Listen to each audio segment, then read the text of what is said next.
Hey guys, so a few weeks ago we started reading this book by none other than Shakespeare himself. So in the past, I always heard that Shakespeare was a great author, theater, writer type person, but after reading this book, it made me realize how much of a dumb he really is. So this book is called Othello, yeah, named after that one game with all the little black and white circles, and you try to get the same color by flipping them over and, or was the game named after the book?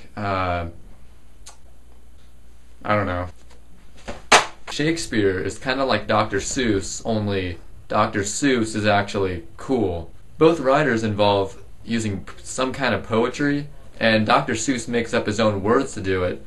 However, Shakespeare makes up his own contractions. Like, he'll just literally add random apostrophes here and there to make words the right amount of syllables, and it gets to be pretty ridiculous. For example, over is now or, and ever is now er, and for it is now for it.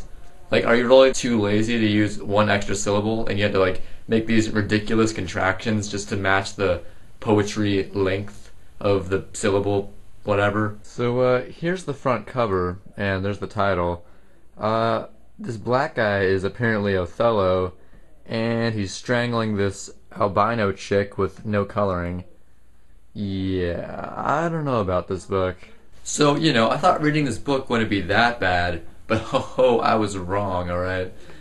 This is like butchering the English language to a whole new level. It's almost as if it's a different language. Like, who would have known that the English language was so much more different 500 years ago? Let me just read you a small section of this amazing story. Lay thy finger thus, and let thy soul be instructed. Mark me with what violence she first loved the more, but for bragging and telling her frantical lies. To love him still for prating? Let not thy discreet heart think it. Her eye must be could you run that by me again? I don't speak Italian or whatever you're speaking. As far as I know, the only person who speaks in Old English anymore is SparkNotes. Yes, my good old friend SparkNotes, always there to translate this jumbled up mess into actual modern day English. So yeah, reading Shakespeare, not fun, but I want you guys to post in the comments, are you a fan of reading Shakespeare? You're probably not, but if you are, post a comment below saying why you are. I will see you guys next week for next week's video. Yeah.